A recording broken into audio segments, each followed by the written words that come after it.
Welcome to the Register's Report. My name is John Buckley. I'm the Registry of Deeds of Plymouth County. This show's about Plymouth County real estate.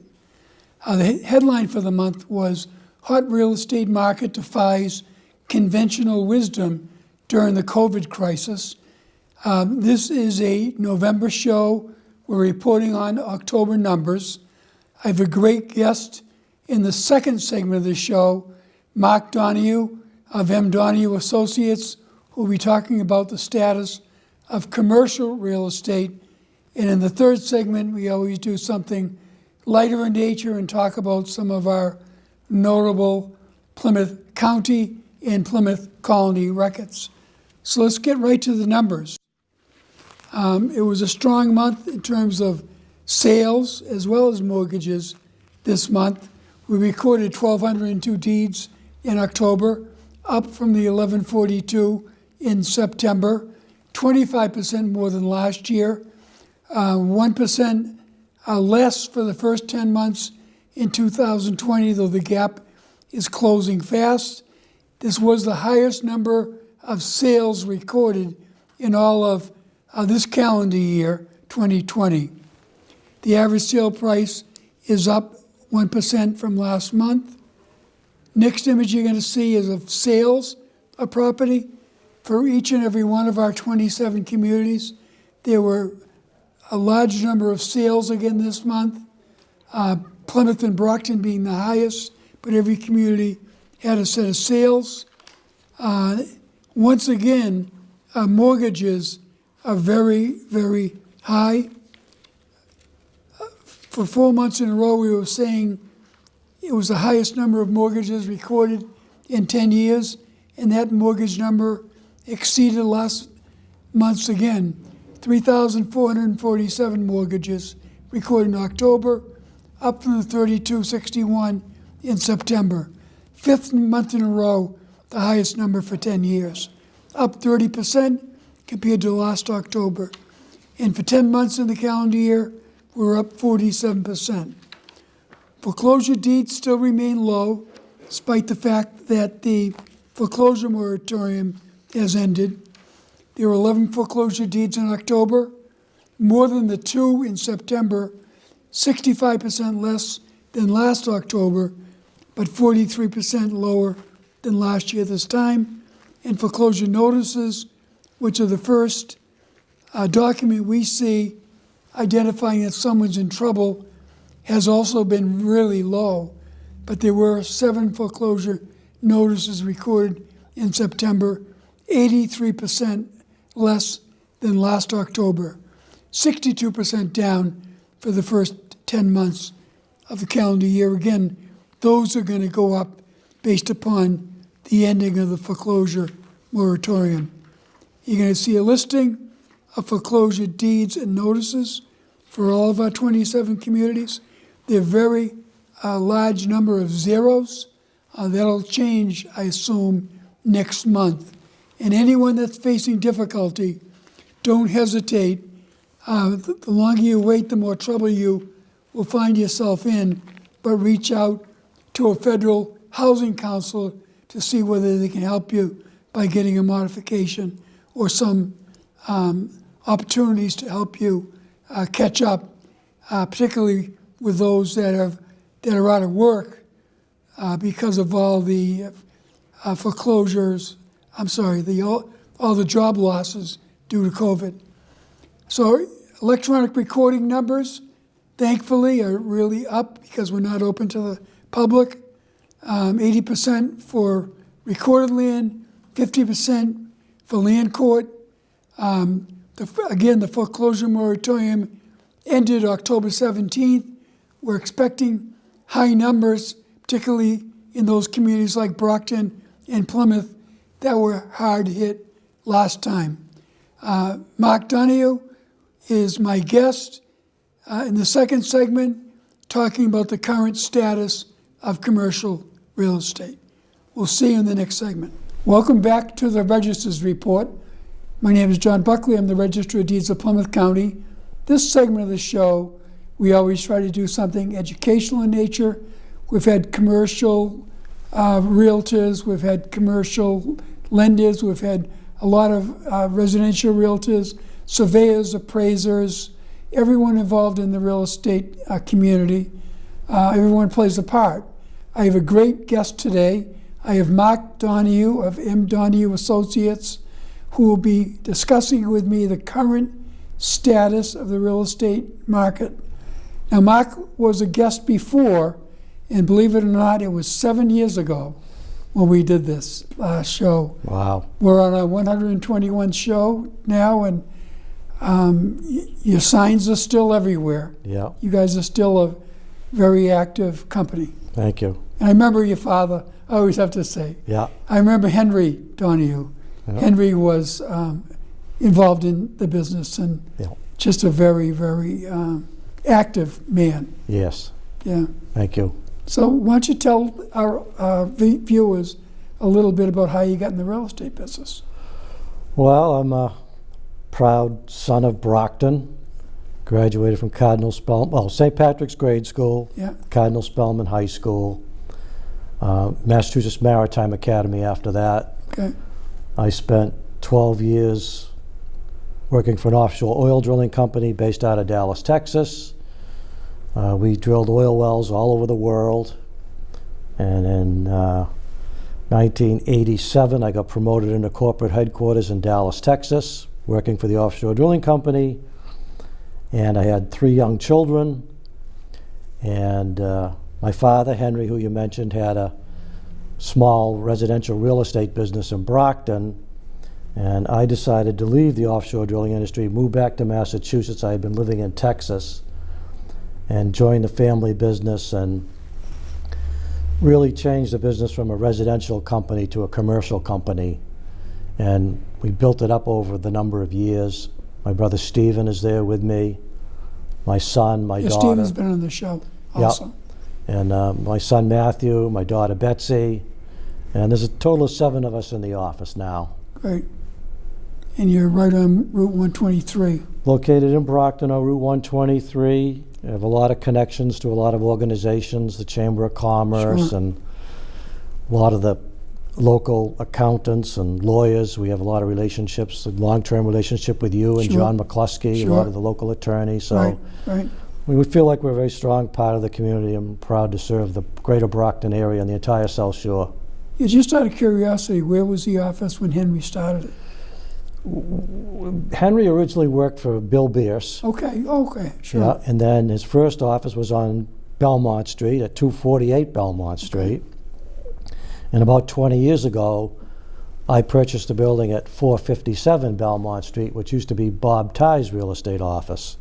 So we've been at 457 Belmont Street across from the fairgrounds now for about 20 years. Wow.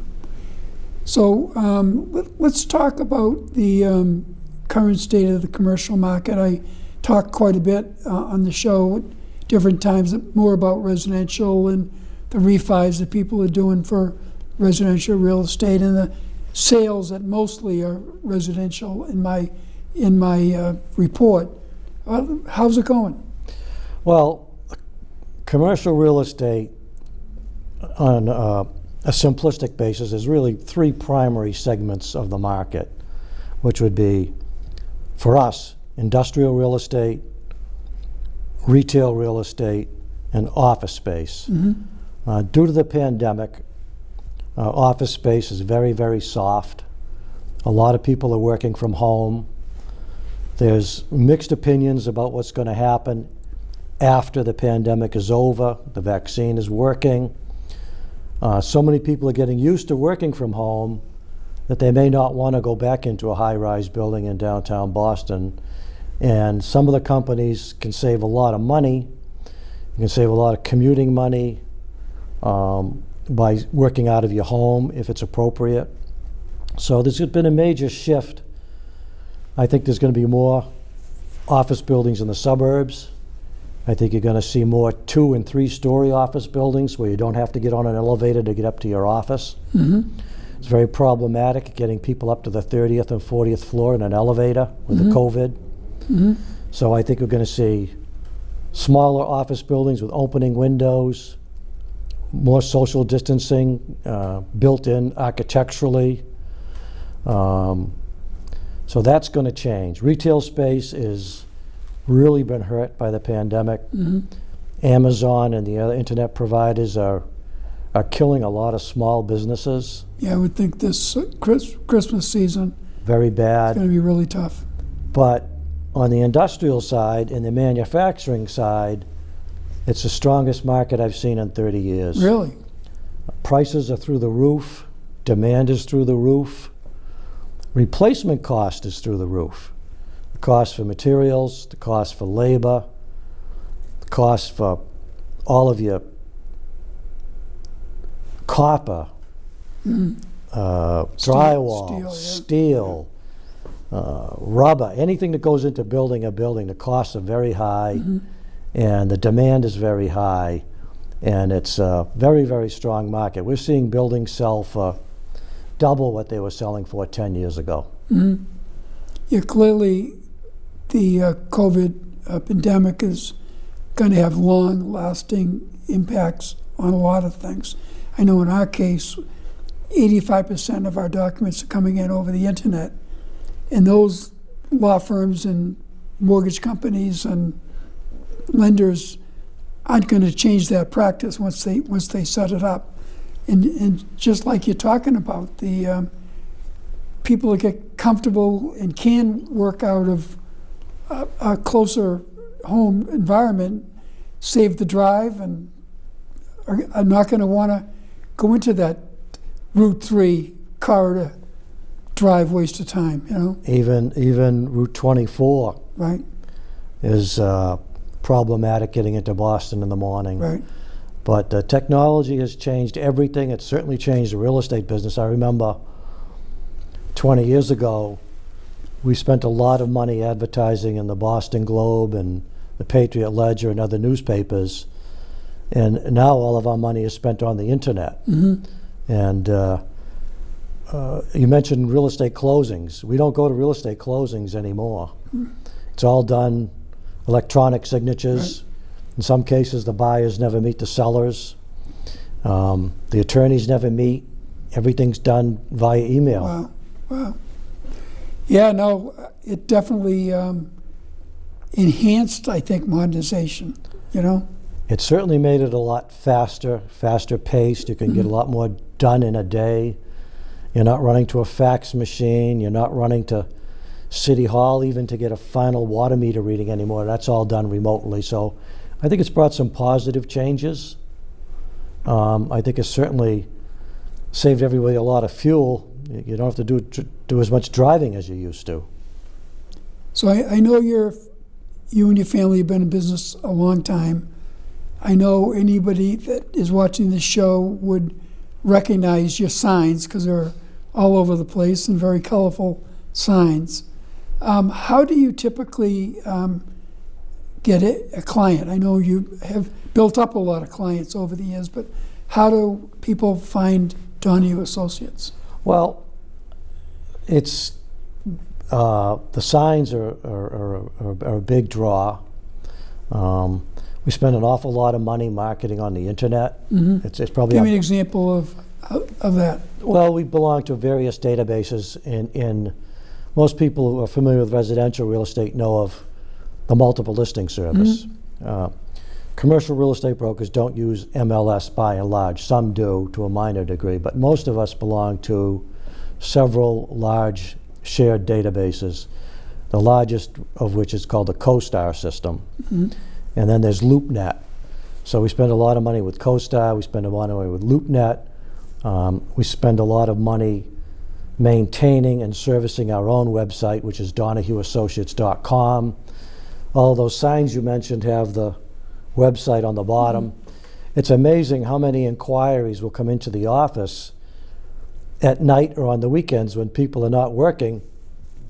They can Google real estate and Google a certain geographic area, and our name will pop up. You know, we get inquiries from people from out of state. We get inquiries from brokers from Europe who are looking in the greater Boston area. So the iPhone and the smartphones have really changed the business. I know from residential realtors, their clients are so well educated already by the time they come to them. And you're telling me that, you know, the more limited clientele looking at the commercial space, any of the three sectors you're talking about, would already have a great idea and been able to look inside the building and everything. Yeah, we can do drone videos, we can Right. do interior videos, we can shoot regular, normal photographs. Most of our buyers are people that are either their business is growing or their business is downsizing. But there was a very famous saying by Lee Iacocca, I think when he was president of Chrysler, and he said, in business, you know, you're either growing or you're dying, but very few businesses stand still. So fortunately for Donahue Associates, you know, the company continues to grow in terms of the number of transactions we do in a year and also the geographic area. You know, we're expanding radially now. We're doing more deals on Cape Cod. We're doing more deals Okay. out on Metro West. Okay. But still, our core business is the Route 24 corridor, the Route 3 corridor, and the Route 95 corridor. Which are busy corridors. Yeah. Yeah. Yeah, so let's talk a little bit about the turn of the year. We're coming up pretty fast to 2021. Yes. And what was your game plan for 2021, and how do you think it'll roll out? I mean, obviously, there are going to be changes, both, you know, in governmental management as well as hopefully the COVID situation. So what do you see as the first quarter of 2021 looking like? I think that obviously there's going to be a new president. There's going to be a new administration. I don't want to talk politics. Right. I don't think that's appropriate for me to talk about politics or for you to talk about politics. But I think, I don't think personally there's going to be a dramatic change in the first quarter or the second quarter. I think those changes take time for the administrations to change. I think that the economy is going to change. It used to be that the real estate business was always on you could almost count it as a 7-year cycle, a business cycle from high to low. This has been a prolonged period of growth. Primarily, I think, fueled by low interest rates. And I think that it's also fueled by our efficiencies as a country, because I think we lead the world in technology in terms of electronics, aircraft, defense industries. The rest of the world is catching up. The world is a much smaller place than it was 20 years ago. But I still think that most Americans still have a strong work ethic. And I think that I don't see any drastic changes in 2021. I think as long as interest rates remain low, the only thing that we can't predict, none of us can predict, is COVID. And it's a global problem. It's not a Massachusetts problem. And it appears that within the next 12 to 18 months that we'll be able to get it under control with these vaccines. But I don't think it'll be completely gone. Well, I remember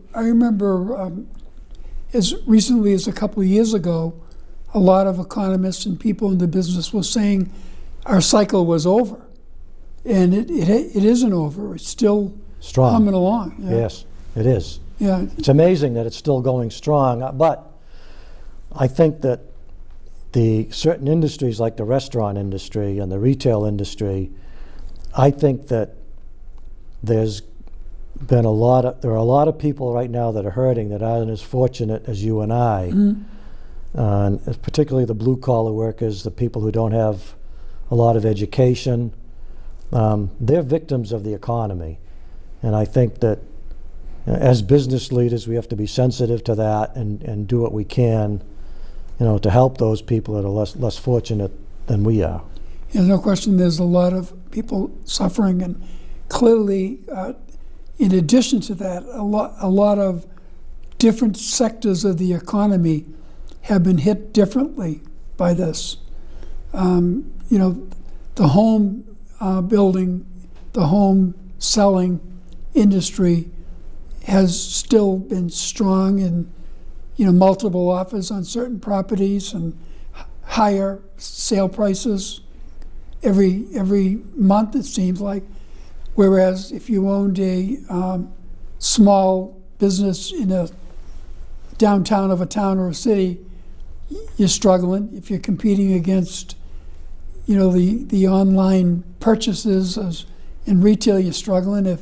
If you're a restaurant and you're shut down for part of your time, you're really not making it in many cases. So different sectors are getting hit differently. Very hard. Yeah. Yeah. I agree with that.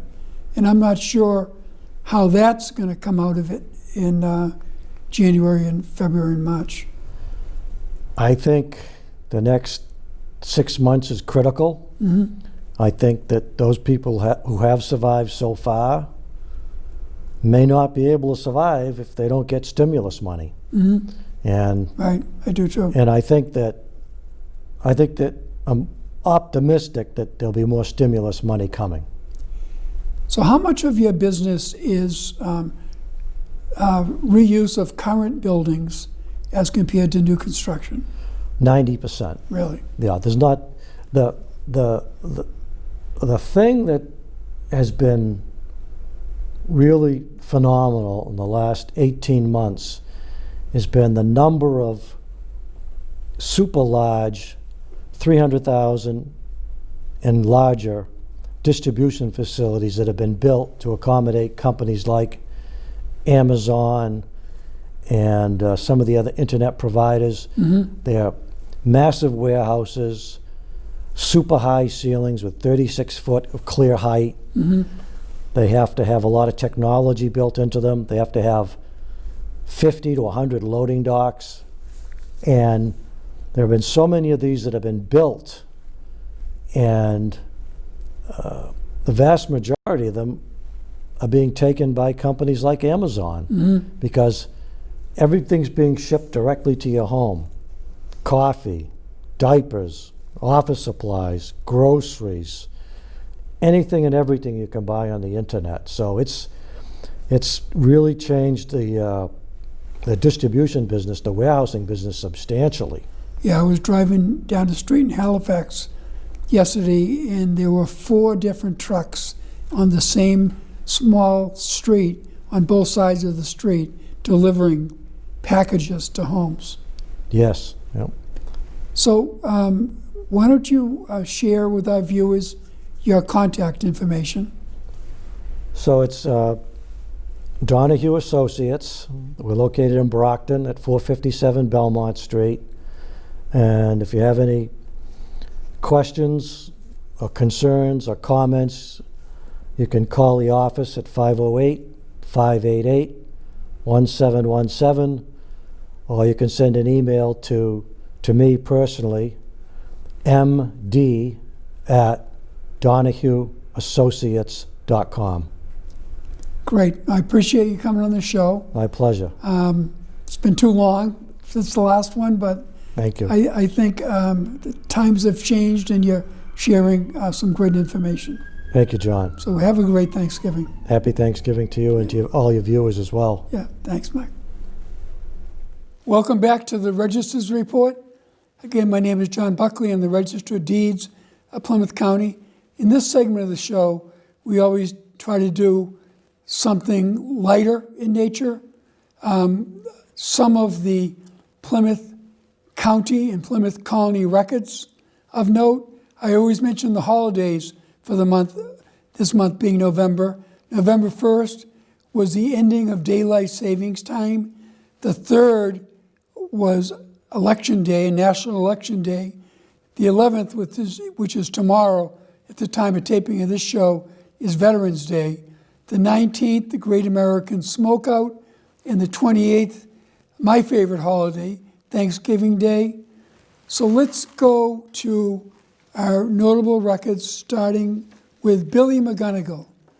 Bill McGonigal was a person who lived in Brockton. He was the son of Irish immigrants. He was a pioneer in the development of professional baseball.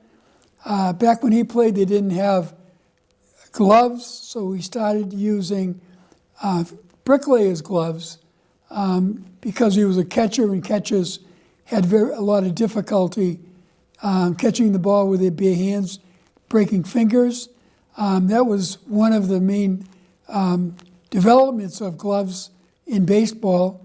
He was also a manager because his playing days ended when his skull was fractured by a pitch in 1885, and he went on to become the manager of the Brooklyn Bridegrooms, so called because many of the players got married that year. The Brooklyn Bridegrooms later became the Brooklyn Dodgers, who then became the Los Angeles Dodgers, who won the pennant this year and won the World Series.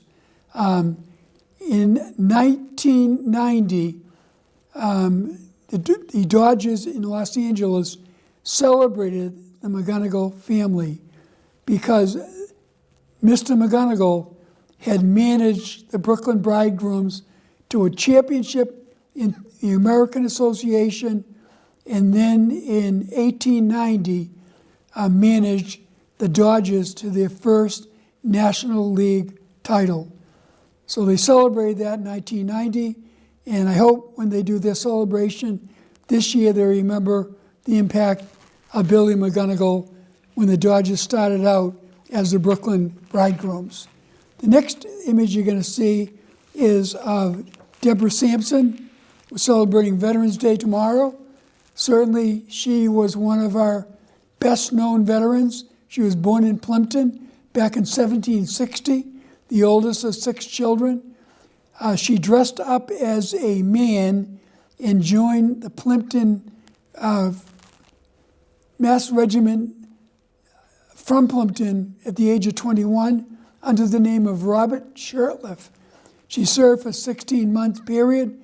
She fought in battles at West Point in Tarrytown, New York, was wounded 3 times. She was honorably discharged from the Army in 1783. She later married and moved to Sharon, but her likeness adorns the flag of the town of Plympton, and there's a monument in her honor on the Plympton Town Green. In 1983, Deborah Sampson was named the Massachusetts State Heroine. And last but not least, as far as county records, based on the election results the other day, we have our second Irish Catholic president. This is an image of Honey Fitzgerald, who lived in Hull, had a summer home in Hull. He was the grandfather of President John F. Kennedy. Honey Fitz lived at 940 Nantasket Ave in Hull. He was elected to the Boston Common Council in 1891, served in Congress, became elected mayor of Boston, the first American-born Irish Catholic mayor of Boston, and he returned to office after being defeated. His daughter, Rose Elizabeth Fitzgerald, married Joseph Kennedy in 1914. So Honey Fitz was the grandfather of John F. Kennedy and Senator Edward Kennedy and Senator Robert Kennedy. And next, we're going to show you one of our colonial records that we do every month. This one's kind of an interesting one.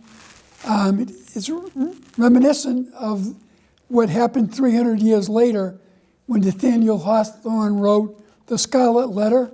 In the colonial records, a woman by Mary Mendam for using dalliance at times with Tinson, a Native American, and committing the act of uncleanness with him, was whipped, dragged by a cart through the streets, and had to wear a badge upon her left sleeve.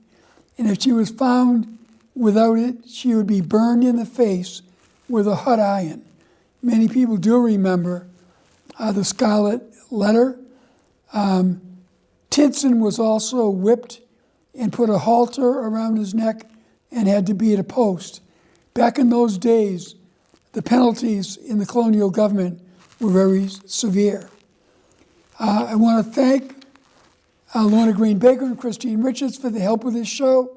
I also want to thank Emma Reardon of Brockton Cable Access for helping me produce and record this show. We tape this show. We share it with cable providers throughout Plymouth County, sharing with people for what most people is their most valuable assets. And thank you to those cable providers who provide that information. Thank you. I hope you have a great Thanksgiving, and we'll see you next month.